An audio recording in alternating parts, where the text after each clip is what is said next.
Good morning, नमस्ते। कैसे हो आप सब लोग? बढ़िया। चलिए, ओके।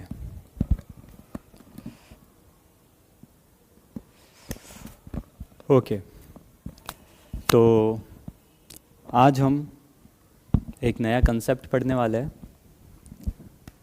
जिसका नाम है JTD। जिसका क्या नाम है?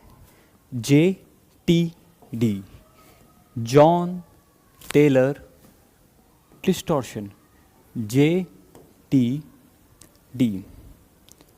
और ये बहुत ही ज़्यादा इम्पॉर्टेंट टॉपिक है, बहुत ही ज़्यादा इम्पॉर्टेंट है। इसकी एक अलग ही इम्पोर्टेंस है केमिस्ट्री की फील्ड में।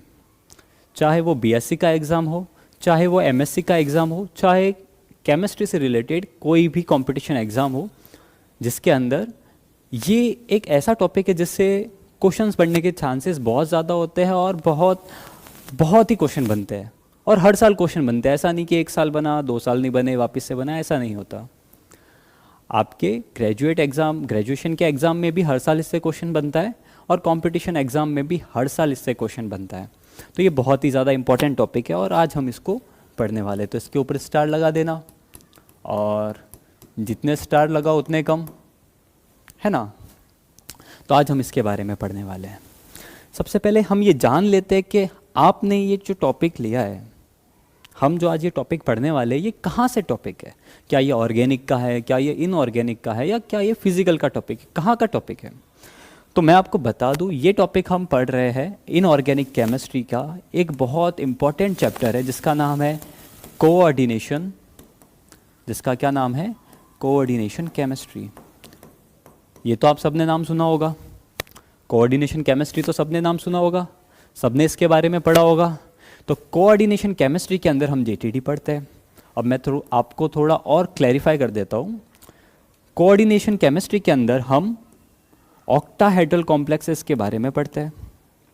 ऑक्टाहेड्रल कॉम्प्लेक्सेस के बारे में पढ़ते हैं। तो ऑक्टाहेड्रल कॉम्प्लेक्सेस में जो हम ऑक्टाहेड्रल ज्योमेट्री के बारे में पढ़ते हैं,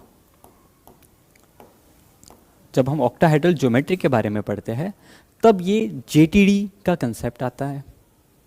अब कहाँ आता है? डिस्टॉर्शन में आता है। कैसे होता है, क्यों होता है, वो सारी बातें हम देखते हैं।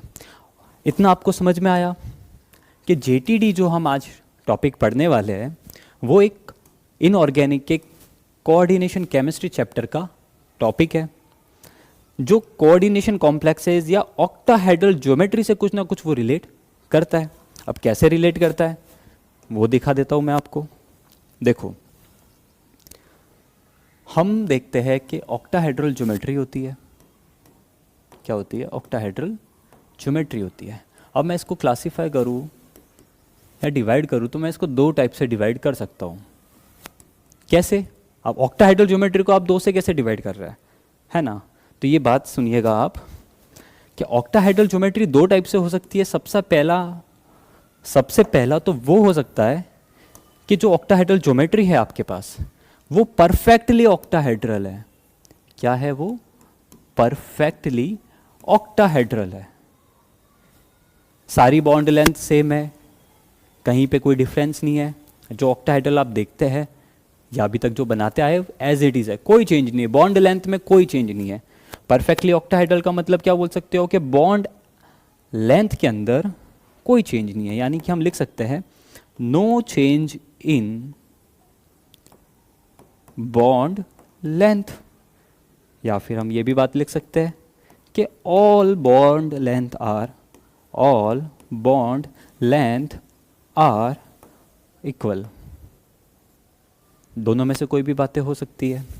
या तो हम ये बोल दे कि कोई भी बॉन्ड लेंथ चेंज नहीं है, यानी कि no change in bond length, या फिर हम ये भी बोल सकते हैं कि all bond length are equal, कि सारी की सारी बॉन्ड लेंथ इक्वल हो। अब कैसे?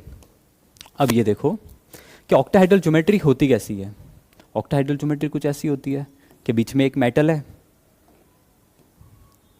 बीच में एक मेटल है, 4 लिगेंड आपके XY प्लेन के अंदर प्रेजेंट है, 4 लिगेंड आपके पास एक्स वाई प्लेन के अंदर प्रेजेंट है और एक लिगेंड आपके पास जेड एक्सिस के अंदर प्रेजेंट हो गया। ओके, 2 लिगेंड, एक लिगेंड ऊपर एक लिगेंड नीचे, तो 4 लिगेंड तो आपके एक प्लेन में प्रेजेंट है, वो एक्स वाई प्लेन हो गया, मान लेते हैं हम एक्स वाई प्लेन में प्रेजेंट है, और एक लिगेंड जेड एक्सिस में ऊपर की तरफ, एक नीचे की तरफ, यानी एक्सियल पोजीशन पे। ओके, और परफेक्टली ऑक्टाहेड्रल का मतलब ये होता है कि यहाँ पे जितनी भी ये बॉन्ड लेंथ है, ये बॉन्ड लेंथ, ये भी बॉन्ड लेंथ, ये भी बॉन्ड, ये भी बॉन्ड लेंथ और ये भी बॉन्ड लेंथ, ये 6 की 6 बॉन्ड लेंथ सेम होती है। क्या होता है? 6 की 6 बॉन्ड लेंथ सेम होती है। और वहीं दूसरा टाइप क्या होता है? दूसरा टाइप वो होता है जहाँ कुछ ना कुछ डिस्टॉर्शन आ जाए। दूसरा टाइप क्या? जहाँ कुछ ना कुछ डिस्टॉर्शन आ जाए। अब डिस्टॉर्शन से क्या मतलब होता है? डिस्टॉर्शन से क्या मतलब होता है? इसका मतलब ये हो गया कि देखो, हमने परफेक्टली ऑक्टाहेड्रल को क्या बोल दिया, जब सारी बॉन्ड लेंथ सेम हो या कोई भी बॉन्ड लेंथ चेंज ना हो। तो डिस्टॉर्शन का क्या मतलब हो गया? जब बॉन्ड लेंथ के अंदर कुछ ना कुछ डिफरेंस होगा, बॉन्ड लेंथ के अंदर कुछ ना कुछ डिफरेंस होगा, कुछ ना कुछ बॉन्ड लेंथ डिफरेंस होनी चाहिए या डिफरेंट होनी चाहिए, या all bond length are not same, या फिर हम ये बोल दें कि सारी की सारी बॉन्ड लेंथ सेम नहीं है। तो ये केस जब होगा कि जब बॉन्ड लेंथ सेम ना हो सकता है 2 सेम हो, 2 सेम हो और 4 डिफरेंट हो, 4 एक जैसी हो, 2 एक जैसी हो तो डिफरेंट हो गया ना, 4 अलग 2 अलग हो सकता है, 3 एक जैसी हो 3 अलग हो, बहुत डिफरेंट केस हो सकते हैं। तो हम डिस्टॉर्शन में क्या देखते हैं कि डिस्टॉर्शन या डिस्टॉर्टेड ऑक्टाहेड्रल हम इसको बोल सकते हैं। हम इसको बोलते हैं परफेक्टली ऑक्टाहेड्रल, तो हम इसको बोल सकते हैं, इसी का ही हम दूसरा नाम ले सकते हैं कि डिस्टॉर्टेड ऑक्टाहेड्रल। आप बोल सकते हो कि डिस्टॉर्शन वाला केस क्या हो गया, हम डिस्टॉर्टेड ऑक्टाहेड्रल बोल सकते हैं। पहला टाइप परफेक्टली ऑक्टाहेड्रल जिसके अंदर सारी बॉन्ड लेंथ क्या रहेगी, सेम, और एक आ गया डिस्टॉर्टेड ऑक्टाहेड्रल जिसके अंदर सारी बॉन्ड लेंथ, सारी तो नहीं बोल सकते लेकिन कुछ बॉन्ड लेंथ क्या हो जाएगी, डिफरेंट हो जाएगी। ओके, तो वो आपका किसका केस आ गया? डिस्टॉर्टेड ऑक्टाहेड्रल का केस आ गया। अब हम डिस्टॉर्शन देख रहे हैं कि जो डिस्टॉर्शन है, ये डिस्टॉर्शन भी खुद में 2 डिफरेंट टाइप कंटेन करता है। डिस्टॉर्शन 2 कारणों की वजह से हो सकता है। डिस्टॉर्शन 2 डिफरेंट कारणों की वजह से हो सकता है। सबसे पहला हम देखते हैं जो होता है लिगेंड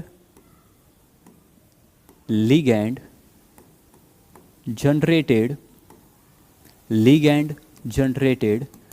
डिस्टॉर्शन। सबसे पहला वो डिस्टॉर्शन जो लिगेंड की वजह से हो। अब लिगेंड की वजह से कैसे हो सकता है? मान लो मेटल है, मेटल के पास 6 लिगेंड जुड़े हुए हैं, 6 में से कुछ लिगेंड डिफरेंट हो जाए, कुछ लिगेंड छोटे हो, कुछ लिगेंड बड़े हो, तो ऑब्वियस सी बात है जो लिगेंड बड़ा होगा उसकी बॉन्ड लेंथ ज़्यादा बड़ी होगी, जो लिगेंड छोटा होगा उसकी बॉन्ड लेंथ छोटी होगी। तो बॉन्ड लेंथ के अंदर क्या आ गया? बॉन्ड लेंथ के अंदर कुछ ना कुछ डिफरेंस आ गया, और जब बॉन्ड लेंथ के अंदर डिफरेंस आ गया तो वो परफेक्टली ऑक्टाहेड्रल नहीं रहा, वो क्या हो गया? वो डिस्टॉर्टेड ऑक्टाहेड्रल हो गया। और वो डिस्टॉर्शन किसकी वजह से हो रहा है? लिगेंड की वजह से हो रहा है। डिस्टॉर्शन किसकी वजह से हो रहा है? डिस्टॉर्शन हो रहा है आपके लिगेंड की वजह से, इसलिए हम उसको क्या कहेंगे? Ligand generated distortion.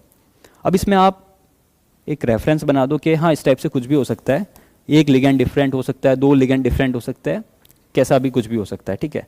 तो हम ले लेते हैं कि एक लिगेंड ए है, दूसरा बी है, तीसरा सी है, चौथा डी है, फिर ये ई हो गया, ये एफ हो गया। अगर 6 के 6 लिगेंड डिफरेंट हो गया तब भी लिगेंड जनरेटेड डिस्टॉर्शन होगा, कुछ 1-2 भी डिफरेंट हो जाए तब भी वो क्या रहेगा? लिगेंड जनरेटेड डिस्टॉर्शन रहेगा। ओके, तो ये तो बात हो गई लिगेंड जनरेटेड डिस्टॉर्शन। ये फिलहाल अभी हमारे लिए इंपॉर्टेंट नहीं है।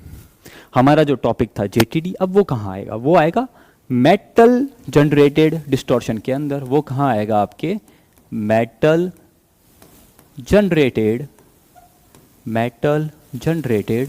डिस्टॉर्शन के अंदर। अब देखो, अगर लिगेंड के कारण डिस्टॉर्शन हो रहा है तो हम उसको बोलते हैं लिगेंड जनरेटेड डिस्टॉर्शन, और मेटल के कारण अगर डिस्टॉर्शन होता है तो उसको हम कहते हैं मेटल जनरेटेड डिस्टॉर्शन।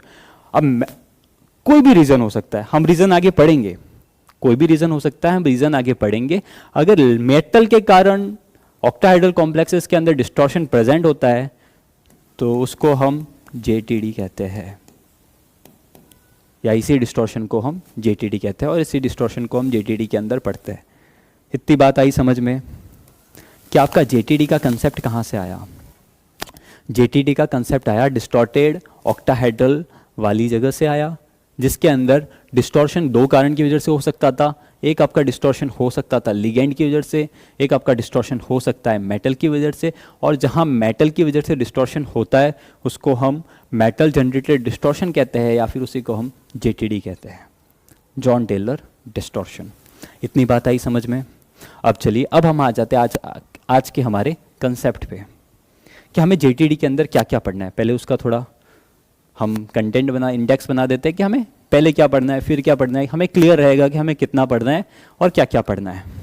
ओके, सबसे पहले जेटीडी में हम जेटीडी को ही पढ़ेंगे कि जेटीडी क्या होता है, जेटीडी क्या होता है, जेटीडी कैसे प्रेजेंट होता है, जेटीडी किस किस में होता है, ये बातें पढ़ेंगे। सबसे पहला क्या हम कि जेटीडी किस किस में प्रेजेंट होता है। दूसरी बात हम ये देखेंगे टाइप्स ऑफ जेटीडी। क्या देखेंगे? टाइप्स ऑफ जेटीडी, जो कि जेटीडी के टाइप्स होते हैं। जेटीडी के वैसे 3 टाइप्स होते हैं, लेकिन मेजरली हम 2 पढ़ते हैं। 3 टाइप कौन कौन से? जेड आउट, जेड इन और ट्राई एक्सियल डिस्टॉर्शन। लेकिन हम मोस्टली 2 ही पढ़ेंगे, जेड आउट और जेड इन। ओके, तो हम टाइप्स ऑफ जेटीडी देखेंगे दूसरे पॉइंटर पे। तीसरे पॉइंटर पे हम देखेंगे स्प्लिटिंग। तीसरे पॉइंटर पे हम देखेंगे स्प्लिटिंग, कि जो जेड आउट और जेड इन हो रहा है उसमें ऑर्बिटल की स्प्लिटिंग कैसे हो रही है, उनमें ऑर्बिटल्स की स्प्लिटिंग कैसे हो रही है। तीसरा स्प्लिटिंग हो गया। फिर स्प्लिटिंग के बाद हम एक कंसेप्ट देखेंगे कि स्ट्रॉन्ग जेटीडी क्या होता है और वीक जेटीडी क्या होता है। स्ट्रॉन्ग जेटीडी क्या होता है और वीक जेटीडी क्या होता है, मतलब कौन से जेटीडी को हम बोलेंगे कि वो ज़्यादा स्ट्रॉन्ग है, कौन से जेटीडी को हम बोलेंगे कि वो कम स्ट्रॉन्ग है। तो ये भी एक इंपॉर्टेंट कंसेप्ट आ गया। उसके बाद हम देखेंगे कि how to determine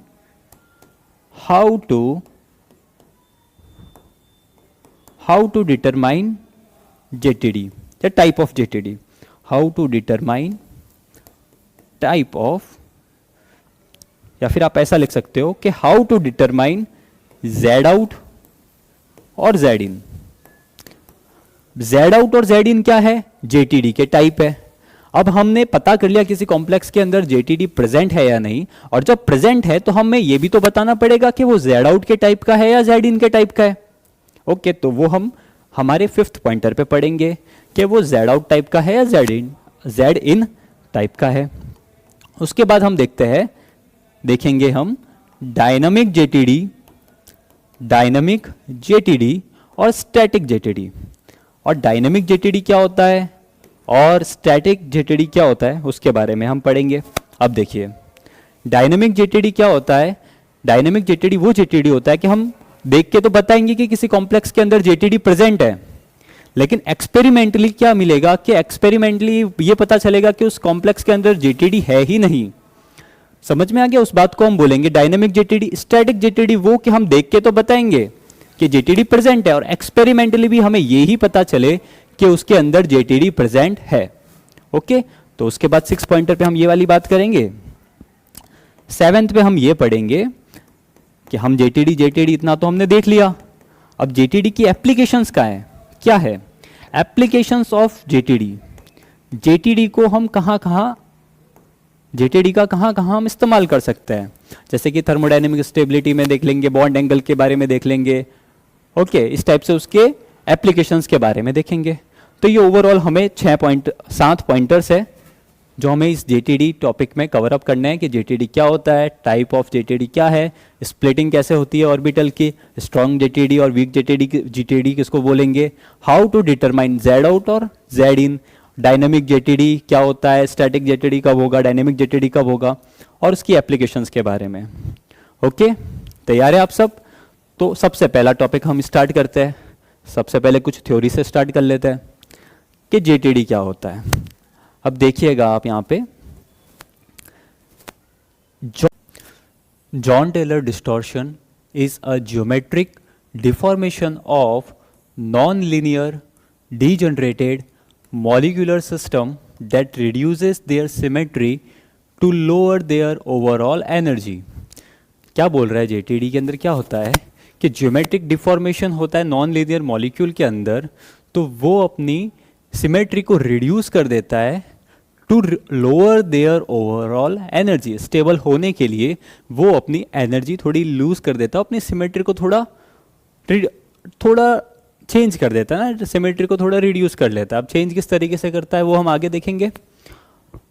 common in octahedral complexes, वो भी कौन से, octahedral transition metal complexes. Octahedral वो भी ट्रांजिशन मेटल वाले कॉम्प्लेक्सेस के अंदर JTD कॉमनली मिलता है. विथ अ, ये पूरा एसिमेट्रिक साथ में लिखा हुआ है, with a asymmetric electron filling. Octahedral transition metal complexes होने चाहिए, लेकिन एसिमेट्रिक इलेक्ट्रॉन फिलिंग होनी चाहिए उनके T2G और EG ऑर्बिटल्स के अंदर. यानी कि सिमेट्रिक अगर इलेक्ट्रॉन फिलिंग होगी तो वहां JTD प्रेजेंट नहीं होगा. एसिमेट्रिक इलेक्ट्रॉन फिलिंग होनी चाहिए, वो भी T2G और EG ऑर्बिटल्स के अंदर. तो हम बोलेंगे कि इस मॉलिक्यूल्स के अंदर JTD प्रेजेंट है. तो कंडीशन समझ में आई. सबसे पहली condition octahedral transition metal complexes होना चाहिए. दूसरी बात, उनके T2G और EG ऑर्बिटल के अंदर इलेक्ट्रॉन फिलिंग होनी चाहिए, लेकिन एसिमेट्रिक इलेक्ट्रॉन फिलिंग होनी चाहिए. अब एसिमेट्रिक इलेक्ट्रॉन फिलिंग कैसे होगी वो चीज हम देख लेंगे, एग्जाम्पल के द्वारा पूरा समझ लेंगे कि ये कैसे रहेगा. Okay, T2G and EG orbitals, it causes axial bond, जो उनके एक्सियल बॉन्ड होते हैं Z एक्सिस वाले, टू इलोंगेट मतलब बड़ा हो जाना, और कंप्रेस का मतलब कम हो जाना. या तो बॉन्ड लेंथ एक्सियल वाली बढ़ जाए या बॉन्ड लेंथ एक्सियल वाली कम हो जाए. तो ये चीज होती है. The distortion occur to break electronic degeneracy. अब ये डिस्टॉर्शन किस वजह से होता है? डिस्टॉर्शन इस वजह से होता है कि जो उनके जो इलेक्ट्रॉनिक डीजनरेसी पैदा हुई है, इलेक्ट्रॉनिक डीजनरेसी मतलब एसिमेट्रिक इलेक्ट्रॉन फिलिंग जो होता है, हम आगे एग्जांपल में समझेंगे कि ऑर्बिटल में एसिमेट्रिक इलेक्ट्रॉनिक फिलिंग होती है तो डीजनरेसी होता है. तो उसको रिड्यूस करने के लिए, उसको हटाने के लिए थोड़ा डिस्टॉर्ट हो जाता है अपना molecule, allowing the molecule to achieve a more stable. और हर बार हमें पता ही है कि हर मॉलिक्यूल क्या होना चाहता है कि हर मॉलिक्यूल लेस स्टेबल से मोर स्टेबल होना चाहता है. अब कहीं ना कहीं उसके ऑर्बिटल्स के अंदर एसिमेट्रिक इलेक्ट्रॉन फिलिंग होती है, तो वो चाहता है कि मैं थोड़ा सिमेट्रिकली फिल्ड हो जाऊं, है ना. हम नहीं देखते कि Mn होता है वो उसके अंदर हाफ फिल्ड ऑर्बिटल ज़्यादा स्टेबल होता है इलेक्ट्रॉनिक कॉन्फ़िगरेशन में, उसी तरीके से कुछ बातें हैं, हम देख लेंगे इसके अंदर भी. तो क्या होना चाहता है, वो अपने आप को मोर स्टेबल करना चाहता है, और वो मोर स्टेबल और एनर्जी स्टेट को थोड़ा लोअर कर देता है. जितनी कम एनर्जी उतना ज़्यादा ही स्टेबल मॉलिक्यूल होता है. ठीक है, चलो ये पूरा थ्योरी पोर्शन हो गया कि JTD की थ्योरी क्या होती है, JTD किस में होता है, ऑक्टाहेड्रल कॉम्प्लेक्सेस में होता है, T2G EG सिमेट्रिक फिलिंग होती है, तब होता है एक्सियल बॉन्ड इलोंगेट होता है, कंप्रेस होता है, डिजनरेसी होता है, मोर स्टेबल होना चाहता है, लोअर एनर्जी होना चाहता है. ये सारी बातें तो थ्योरी की हो गई. अब एग्जाम्पल्स में देखते हैं कि एग्जाम्पल में कैसा आता है और एग्जाम में किस तरीके से पूछा जाता है. चलिए एक एक करके हम एग्जाम्पल देखते हैं. सबसे पहली मैं बात करता हूँ आपके लिए D1 की. ओके, D1 इलेक्ट्रॉनिक कॉन्फ़िगरेशन की बात करते हैं. तो मैं D1 के लिए बना देता हूँ ऑर्बिटल्स. ऑर्बिटल किस तरीके से बनेंगे, नीचे आ गए आपके T2G, ऊपर आपके आ गए EG. मैं ऐसा करता हूँ, मैं इसको कॉपी कर लेता हूँ. ओके, क्योंकि हमें चाहिए होंगे तो इसको मैं कॉपी कर लेता हूँ. एक यहाँ बना देता हूँ, एक ओके एक यहाँ बना देता हूँ, और एक यहाँ बना देता हूँ. क्या हो गया इसको, ओके एक यहाँ बना देता हूँ और एक यहाँ बना देता हूँ. ओके, फिर आगे और एग्जांपल देख लेंगे. ठीक है, ओके चलिए हम एक एक करके एग्जांपल्स देखते हैं. सबसे पहले मैं D1 की बात करता हूँ. मैं आपको क्या बताना चाह रहा हूँ यहाँ पे, मैं आपको सिमेट्रिक इलेक्ट्रॉनिक फिलिंग और एसिमेट्रिक इलेक्ट्रॉनिक फिलिंग के बारे में बताता हूँ कि किसको हम सिमेट्रिक फिलिंग बोलेंगे और किसको हम एसिमेट्रिक फिलिंग बोलेंगे. ओके, सबसे पहले कुछ बातें आपको पता होनी चाहिए, जैसे D1 ये जो 5 ऑर्बिटल्स होती है डी की, ग्राउंड स्टेट में होती है, फिर ऐसे आगे आगे स्प्लिट हो जाती है, 3 नीचे 2 ऊपर 3 नीचे आते हैं, उसको हम T2G बोलते हैं। ऑक्टाहेड्रल के केस के अंदर इसको हम EG बोलते हैं, इसको हम T2G बोलते हैं, इसको EG बोलते हैं। ये बातें कुछ आपको पता होनी चाहिए, है ना। इसको हम T2G बोलते हैं, इसको EG बोलते हैं, इसको T2G बोलते हैं और इसको EG बोलते हैं। ओके, तो ये बातें हो गई। अब हम देखते हैं D1 यानी कि एक इलेक्ट्रॉन हमें फिल करना है। और भी कुछ मैं एक इस वाले में आपको बता देता हूँ, जैसे ये होता है हमारे पास DXY, ये DYZ, ये DZX, ये DX² - Y², और ये आता है आपके पास DZ²।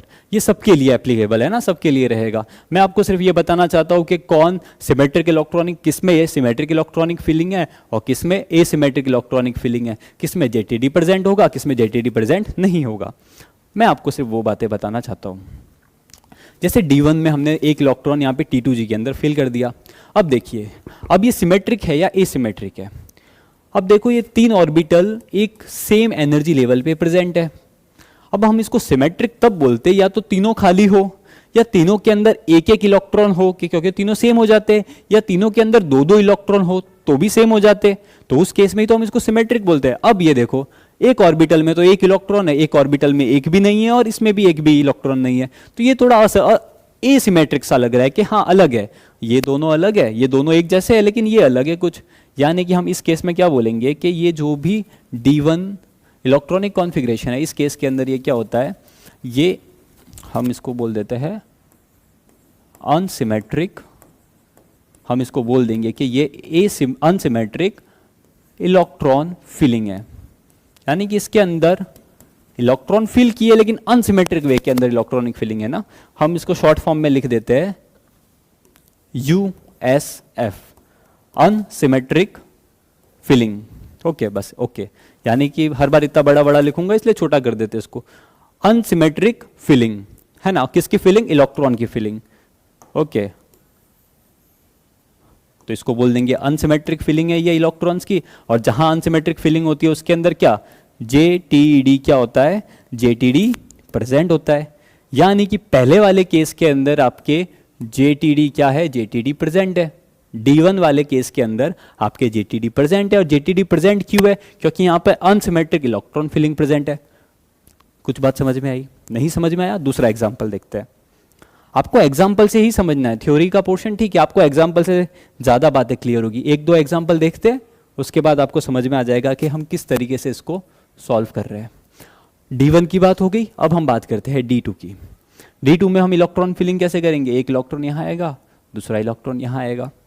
D2 के केस में कोई हाई स्पिन लो स्पिन की बात हम करते ही नहीं है। ओके, हाई स्पिन लो स्पिन की अगर बात कर दोगे तो भाई साहब पाप हो जाएगा, और पाप हमें करना नहीं है। ओके, अब देखो, अब आप इसको सिमेट्रिक इलेक्ट्रॉनिक फिलिंग बोलोगे या अनसिमेट्रिक इलेक्ट्रॉनिक फिलिंग बोलोगे। 3 ऑर्बिटल्स है, अब तीनों के अंदर या तो एक भी इलेक्ट्रॉन नहीं होना चाहिए तो उसको सिमेट्रिक बोलते हैं, या एक एक इलेक्ट्रॉन होना चाहिए तो हम उसको सिमेट्रिक बोलते हैं, या तीनों के अंदर 2-2 इलेक्ट्रॉन होने चाहिए तो हम उसको सिमेट्रिक बोलते हैं। अब ये वाला केस कैसा आ गया, एक के अंदर एक है, चलो ठीक है, एक के अंदर एक है, एक के अंदर एक भी नहीं है, तो ये तो कैसा केस आ गया, ये तो अनसिमेट्रिक इलेक्ट्रॉनिक फिलिंग हो गया। अनसिमेट्रिक इलेक्ट्रॉनिक फिल प्रेजेंट है, इसका मतलब इसके अंदर JTD प्रेजेंट होगा, यानी कि D2 वाले केस के अंदर भी JTD प्रेजेंट है। थोड़ा थोड़ा समझ में आया, पूरा तो समझ में नहीं आया, लेकिन सर थोड़ा थोड़ा समझ में आ गया है। हम इसके थ्रू हम और आगे जा सकते हैं। अब हम और आगे समझते हैं, और क्लियर हो जाएगा। जैसे जैसे हम और एग्जांपल्स करेंगे आपको और क्लियर हो जाएगा। अब हम बात करते हैं D3 के केस की। D3 के केस में क्या करना है, आपको 3 इलेक्ट्रॉन फिल करना है, 1, 2 और 3।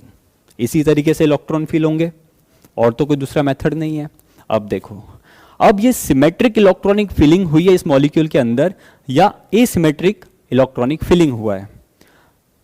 तीनों ही ऑर्बिटल सेम एनर्जी लेवल पे है, वो भी कौन सा, T2G, और तीनों ही ऑर्बिटल के अंदर एक एक इलेक्ट्रॉन प्रेजेंट है। मैंने क्या बोला कि या तो तीनों में इलेक्ट्रॉन हो ही ना, तीनों ही ऑर्बिटल में एक भी इलेक्ट्रॉन ना हो, या एक एक इलेक्ट्रॉन हो, या 2-2 इलेक्ट्रॉन हो। सिमेट्रिक होना चाहिए। हम नहीं बोलते हमारी बॉडी है बीच में से काटेंगे तो ये आधा सेम, हम सिमेट्री बोलते हैं ना, क्या इसमें सिमेट्री प्रेजेंट है, उसमें सिमेट्री प्रेजेंट है, उसमें सिमेट्री नहीं है, आप ग्रुप थ्योरी में देखते हो, उसी तरीके से बात है। तो ये सिमेट्रिक दिख रहा है आपको, और जब हमें ये सिमेट्रिक दिख रहा है, सिमेट्रिक को मैं लिख लेता हूं सिमेट्रिक, इसको लिख लेता हूं सिमेट्रिक फिलिंग। सिमेट्रिक फिलिंग है, और जब सिमेट्रिक फिलिंग होगी तो जेटीडी नहीं होगा, यानी कि D3 वाले में जेटीडी नहीं है। D1 में जेटीडी था, D1 में डिस्टॉर्शन था, D2 में भी जेटीडी है, D3 में जेटीडी नहीं है। आगे ये बात समझ में। अब क्या D3 ये तो हमने D3 ले लिया। कोई बता सकता है कि D3 के अंदर क्या हम हाई स्पिन लो स्पिन का केस देखते हैं? D3 के अंदर क्या हम हाई स्पिन लो स्पिन का केस देखते हैं? नहीं देखते। D3 तक हम हाई स्पिन लो स्पिन का केस नहीं देखते, तो यहां हम हाई स्पिन लो स्पिन की बात करेंगे भी नहीं। हम D4 के अंदर जरूर करेंगे, है ना। तो नेक्स्ट पेज पे ले लेते हैं इसको, नेक्स्ट पेज पे हम इसको पढ़ लेते हैं। मैं बात कर रहा हूं D4 की। ओके, वापस से ऑर्बिटल बना देते हैं। नीचे कौन से T2G, ऊपर कौन सा EG, ये आपके पास आ गया T2G, ये आपके पास आ गया EG। इसको कॉपी कर लेता हूँ। ओके, यहाँ इसको पेस्ट कर लेते हैं। इस वाले को अरे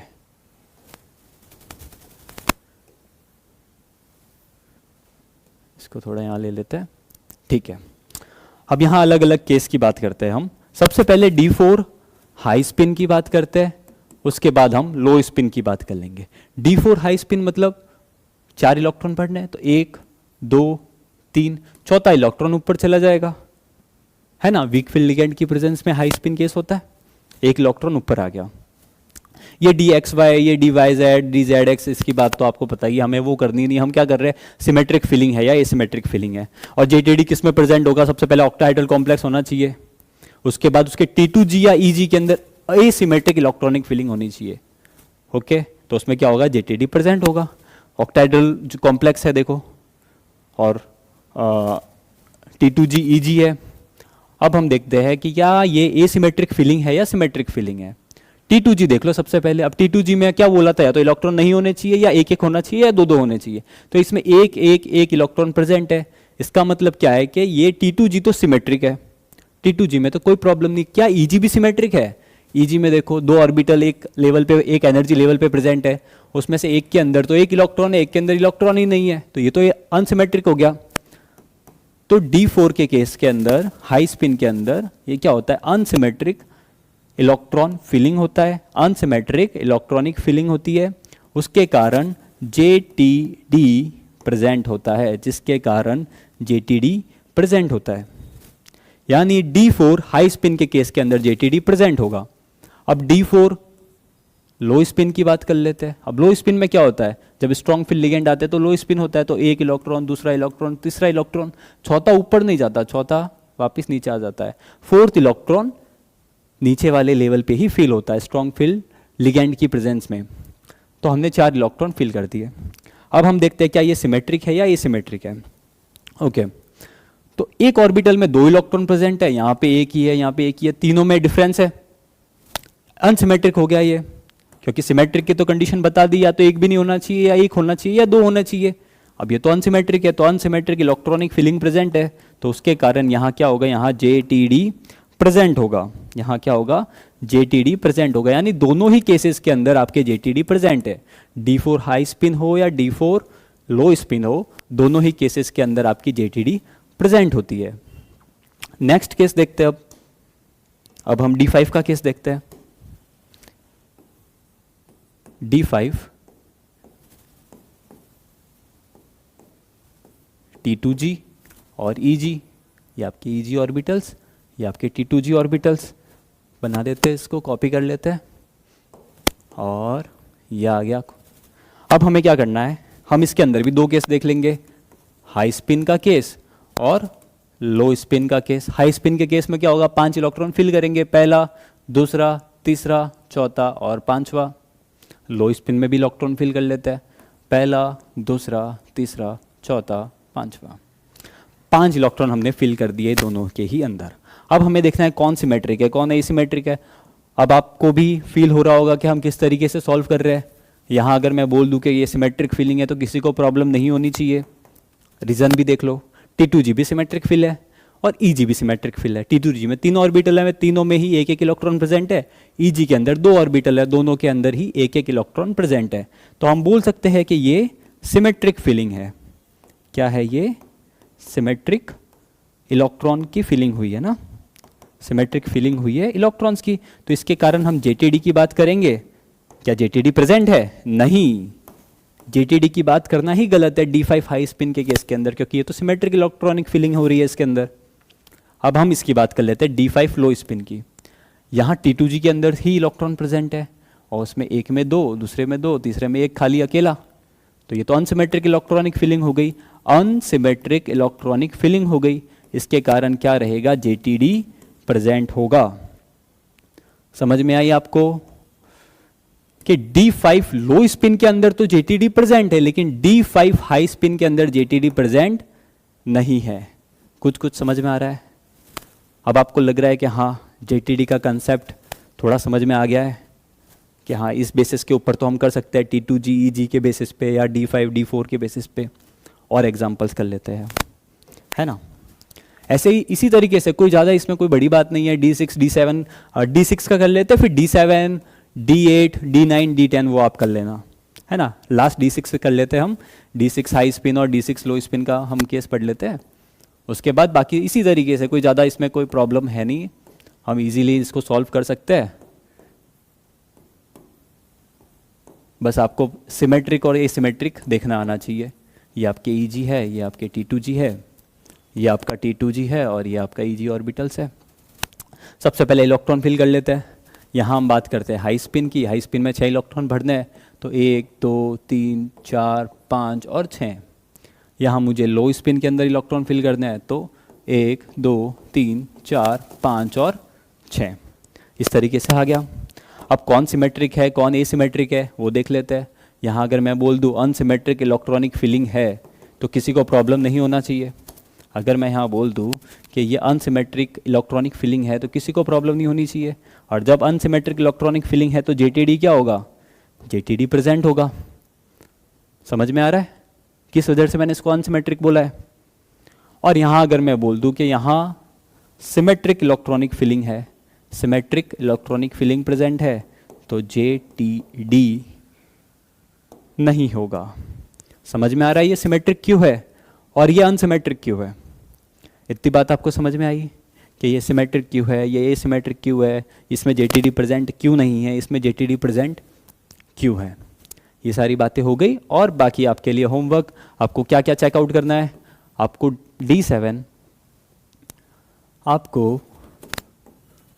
D7 हाई स्पिन और D7 लो स्पिन का भी चेक करना है। 1 2 3 4 5 6 7 D7 का, और D8 का चेक करना है। उसके बाद D9 का भी चेक करना है। उसके बाद D10 का भी चेक करना है कि किसके किसके अंदर JTD प्रेजेंट होगा, किस में JTD प्रेजेंट नहीं होगा। आप मुझे कमेंट में बता देना। ओके, अब हम आगे बढ़ते हैं हमारे नेक्स्ट टॉपिक के ऊपर। देखिए हमें क्या क्या पढ़ना था। हमें पढ़ना था JTD के बारे में, जो हम पढ़ चुके हैं। JTD की हमने थ्योरी देख ली, JTD की हमने थ्योरी देख ली और किस किस में JTD प्रेजेंट होगा हमने देख लिया। अब हम बता सकते हैं किस कॉम्प्लेक्स के अंदर JTD है, किस कॉम्प्लेक्स के अंदर JTD नहीं है। अब हम नेक्स्ट टॉपिक पे आते हैं कि टाइप्स ऑफ JTD। हम किस पे आते हैं? टाइप्स ऑफ JTD पे आ जाते हैं। हमारा नेक्स्ट पॉइंटर है टाइप्स ऑफ JTD। अब JTD कितने टाइप्स के होते हैं? यहाँ हम बात करेंगे 2 जो मेजर JTD होती है, जो हम मेजरली पढ़ते भी है, उसी के बारे में डिस्कस करेंगे। तीसरे के बारे में हम डिस्कस नहीं करेंगे। सबसे पहला जो हम इसमें देखते हैं वो होता है Z आउट। दूसरा हम इसके अंदर देखते हैं Z इन। तीसरा होता है ट्राई एक्सियल डिस्टॉर्शन।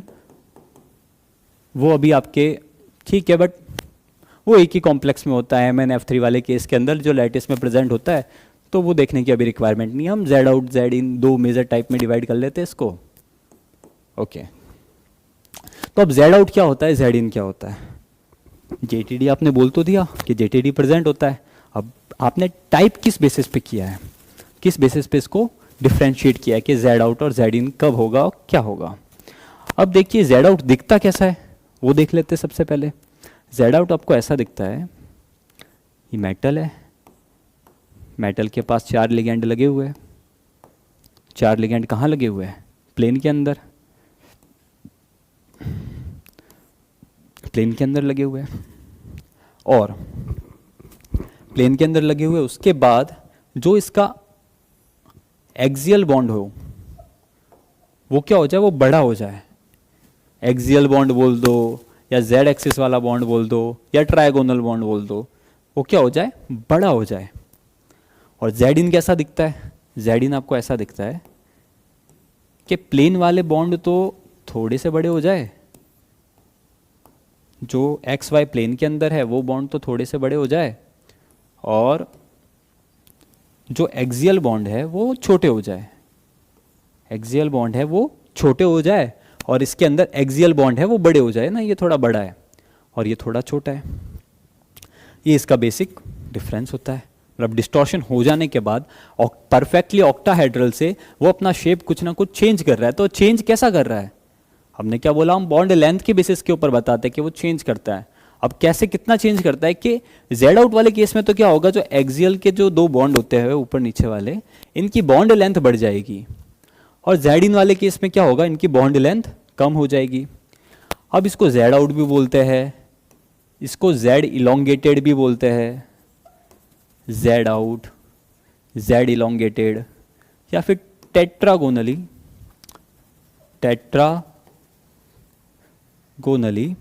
इलोंगेटेड भी बोलते हैं। या फिर इसका एक और दूसरा नाम होता है कि आप बोल सकते हो कि 2 लॉन्ग 4 शॉर्ट बॉन्ड, है ना। जेड इलोंगेटेड, टेट्रागोनली इलोंगेटेड और 2 लॉन्ग 4 शॉर्ट बॉन्ड, ये इसके डिफरेंट नाम हो सकते हैं। जेड आउट की जगह आप इसका भी यूज कर सकते हो। ओके, अब जेड इन वाले केस की बात करते हैं। जेड इन में क्या होता है, जो एक्सियल बॉन्ड होता है वो छोटा हो जाता है।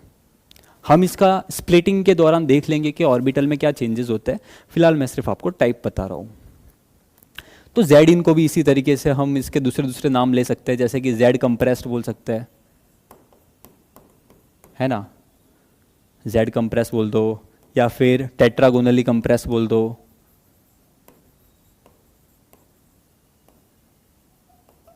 ओके, या फिर आप बोल सकते हो 4 लॉन्ग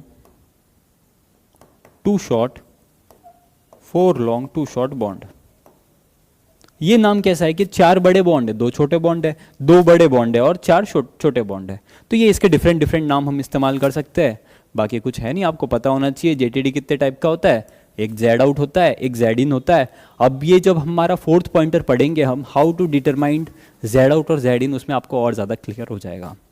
सबसे पहली बात समझ में आया, कोई पूछ ले जेटीडी कितने टाइप का होता है, तो जेड आउट और जेड इन टाइप का होता है। तीसरा भी याद रखना है आपको, कौन सा होता है, वो ट्राई एक्सियल डिस्टॉर्शन होता है।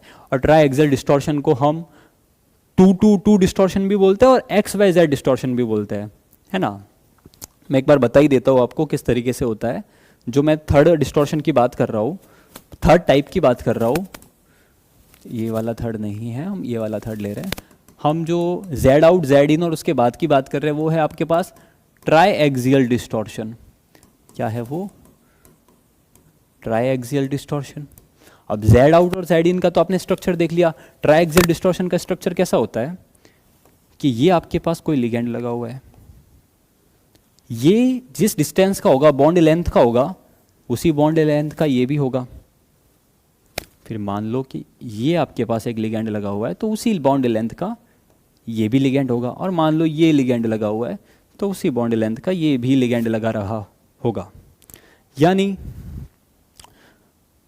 एक्स एक्सिस की जो भी बॉन्ड लेंथ होगी वो सेम होगी, वाई एक्सिस की जो भी बॉन्ड लेंथ होगी वो भी सेम होगी, जेड एक्सिस की जो भी बॉन्ड लेंथ होगी वो सेम होगी। तो इसका नाम ये भी होता है क्योंकि दो दो बॉन्ड लेंथ सेम है तो हम इसको बोलते हैं 2 2 2 2 2 2 डिस्टॉर्शन, 2 2 2 डिस्टॉर्शन, या फिर इसको बोल सकते हैं x y z distortion, x y z distortion.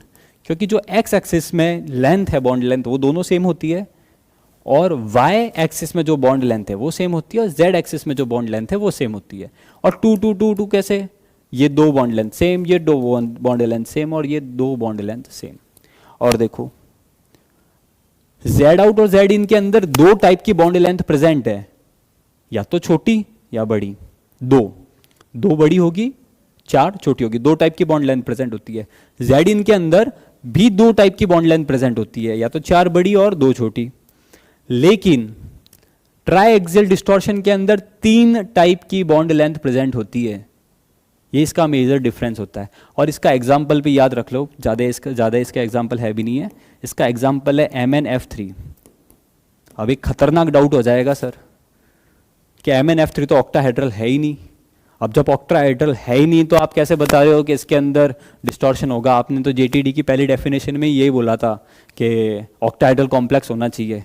तो ये ऐसा होता है कि ये लैटिस में प्रेजेंट करता है, और उसका ऑक्टाहेड्रल लैटिस होता है, और ये बनाता है MnF6 3 नेगेटिव। ये इस फॉर्म में एग्जिस्ट करता है, तब ये ट्राइएक्सियल डिस्टॉर्शन शो करता है। ओके, ये बात भी हो गई कि हाँ सही है, हमें ये बात भी समझ में आ गई। और हमारा जो टाइप ऑफ JTD है ये हमने पढ़ लिया कि टाइप ऑफ JTD हमने 3 टाइप के देख लिए, जेड इन, जेड आउट और ट्राइएक्सियल डिस्टॉर्शन। अब क्या बच गया? अब हम देखते हैं स्प्लिटिंग। अब हम क्या पढ़ते हैं? अब हम पढ़ते हैं स्प्लिटिंग के बारे में, कि ऑर्बिटल की स्प्लिटिंग कैसे होती है, क्योंकि मेन तो हमें यही जानना है। आप जो पहले ऑर्बिटल्स बनाते थे, डी के, क्या आपके डी के 5 ऑर्बिटल ऐसे होते थे? 1 2 3 4 5। वो फिर इस तरीके से टूट जाते थे T2G और EG के अंदर, T2G और EG के अंदर। अब ये फर्दर किस तरीके से स्प्लिट करते हैं, फर्दर इनमें किस तरीके से स्प्लिटिंग होती है? तो सबसे पहला हम देख लेते हैं जेड आउट के केस के अंदर। सिंपली मैं आपको बताऊं तो आपको किस तरीके से याद रखना है। तो जहां जेड आउट बोल दिया, जेड आउट की हम बात कर रहे हैं, तो हम जो जेड वाले ऑर्बिटल्स होंगे उनको जेड इन, अंदर की तरफ ला लेंगे। रुक जाओ, मैं आपको लिख के बताता हूँ, मैं क्या बोलना चाह रहा हूँ वो मैं बताता हूँ। जेड आउट का स्ट्रक्चर कैसा होता है कि एक्सियल बॉन्ड क्या होते हैं? इलोंगेटेड होते हैं, और प्लेन वाले बॉन्ड एज इट इज रहते हैं, है ना? ये बात हो गई, ये बात हो गई। अब हम क्या देखते हैं कि ये ऑर्बिटल पहले कुछ इस तरीके से रहते हैं, JTD होने से पहले, डिस्टॉर्शन होने से पहले ये कुछ इस तरीके से होते हैं, जिसके अंदर हम, ये आपका DXY, DYZ और DZX, ये आपका है DX² माइनस Y², और ये आपका है DZ²। ओके, कॉमनली क्या होता है, अभी इस पोजीशन पे ये जो लिगेंड्स है जो XY एक्सिस में प्रेजेंट है, ये जो लिगेंड है जो XY एक्सिस में प्रेजेंट है, वो मेटल के पास में है। और जो मेटल के पास में होते हैं उनकी एनर्जी क्या होती है? जैसे कौन पास में, एक्स और वाई एक्सिस क्या है, तो एक्स वाई एक्सिस वाले जो भी है उनकी एनर्जी क्या रहेगी? थोड़ी ज़्यादा, और बाकी की एनर्जी कम। या तो आप इस बेसिस पे बना दो कि जेड आउट के अंदर एक्स वाई प्लेन के लिगेंड पास में होते हैं, तो ये जब फर्दर जब स्प्लिट करेगा, ये इस तरीके की लाइन नहीं होती, ये लाइन कुछ इस तरीके की रहती है। ये फर्दर जब स्प्लिट करेगा तो एक ऑर्बिटल ऊपर, एक ऑर्बिटल नीचे, एक ऑर्बिटल ऊपर और 2 ऑर्बिटल नीचे। तो उनकी एनर्जी ज़्यादा हो जाएगी जो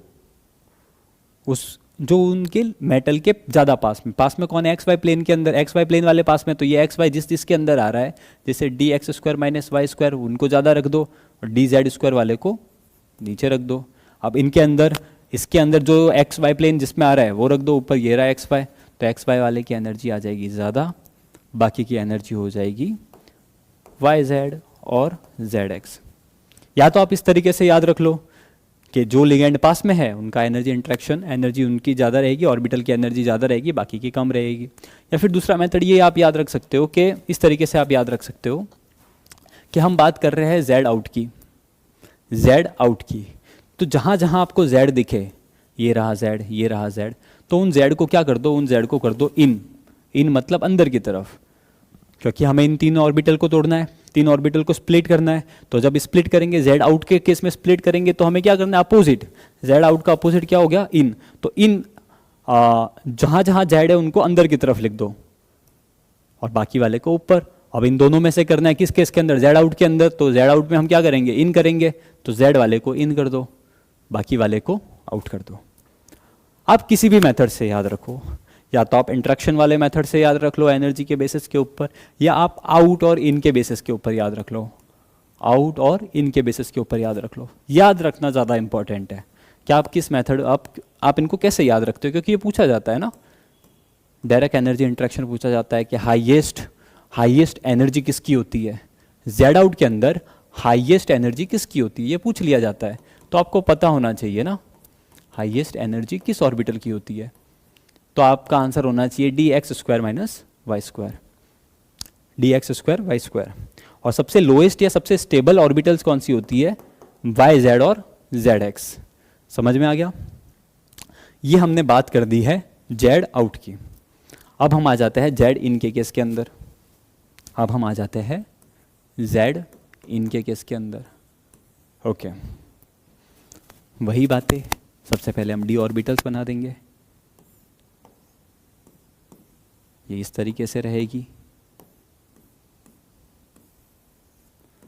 इस तरीके से है, यहाँ d x y, d y z, d z x, d x square y square, d z square. ये डिस्टॉर्शन होने से पहले या जेड इन होने से पहले। अब आप अगर इस अकॉर्डिंग याद रखते हो कि जेड इन का करना है, तो जेड इन में हम जेड को आउट कर देंगे, आउट का मतलब जेड को ऊपर रख देंगे।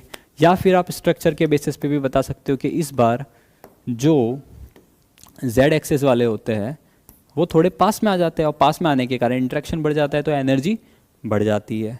आप किसी भी बेसिस के ऊपर याद कर सकते हो ना, या तो आप इन आउट के केस के ऊपर याद रख लो या एनर्जी के बेसिस के ऊपर याद रख लो। याद रखना ज़्यादा इंपॉर्टेंट है। तो ये ऑर्बिटल हम डिस्ट्रीब्यूट कर लेते हैं। तो अब क्या है, जेड इन, तो जेड क्या होगा, आउट, तो ऊपर कितने ऑर्बिटल आएंगे, इस बार यहाँ ऊपर 2 ऑर्बिटल आएंगे, और नीचे कितने ऑर्बिटल आएंगे, नीचे आएगा 1 ऑर्बिटल। ओके, अब इनका नाम लिख लेते हैं।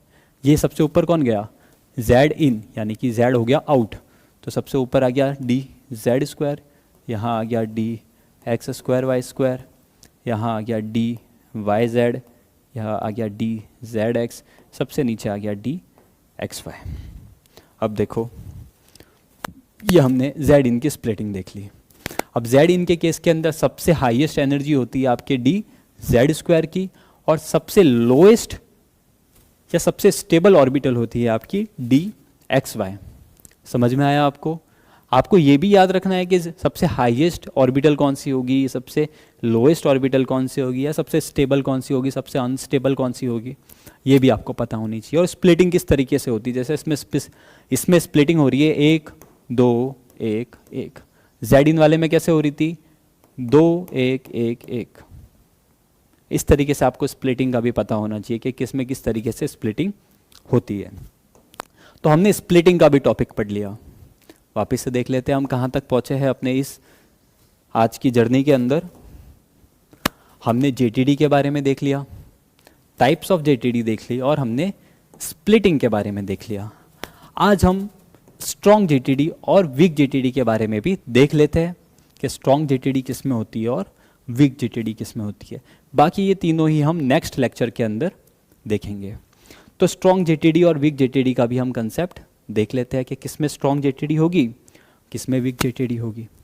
ओके, देखो अभी तक हमें क्या समझ में आया कि जेटीडी किस में प्रेजेंट होती है, जेटीडी कितने टाइप की होती है, जेटीडी के अंदर जो टाइप्स होते हैं जेड इन और जेड आउट, उसमें कैसी स्प्लिटिंग होगी, ये बातें हमें समझ में आ चुकी है। अब किस में कौन सी जेटीडी होगी, जेड इन होगा या जेड आउट होगा, वो हम नेक्स्ट लेक्चर में डिटरमाइन करेंगे। अभी मैं सिर्फ आपको ये बता रहा हूँ कि स्ट्रॉन्ग जेटीडी कौन सी होती है और वीक जेटीडी कौन सी होती है ना। तो हेडिंग लिख देंगे हम, ये शायद हमारी 4th हेडिंग है, हाउ टू डिटरमाइन स्ट्रॉन्ग और वीक जेटीडी। ओके, तो देखिए इसमें हम किस तरीके से डिफाइन करेंगे, जेटीडी किन किन में प्रेजेंट होती है, या तो T2G अनसिमेट्रिकल हो तब जेटीडी प्रेजेंट होती है, या फिर EG अनसिमेट्रिकल हो, दोनों में से कोई भी अनसिमेट्रिकल हो तब जेटीडी प्रेजेंट होती है। और जहां पे भी EG अनसिमेट्रिकल प्रेजेंट होता है वो स्ट्रॉन्ग जेटीडी शो करता है कंपेयर टू T2G। अगर T2G अनसिमेट्रिकल है तब वो इतना स्ट्रॉन्ग जेटीडी शो नहीं करेगा। स्ट्रॉन्ग जेटीडी का हम ऑर्डर लिख रहे हैं, जहां पे भी EG अनसिमेट्रिकल प्रेजेंट है तो वो स्ट्रॉन्ग जेटीडी शो करेगा। अब EG में भी कौन कौन होते हैं, EG में होते हैं हमारे पास EG1 अनसिमेट्रिकल होता है और EG2 अनसिमेट्रिकल होता है।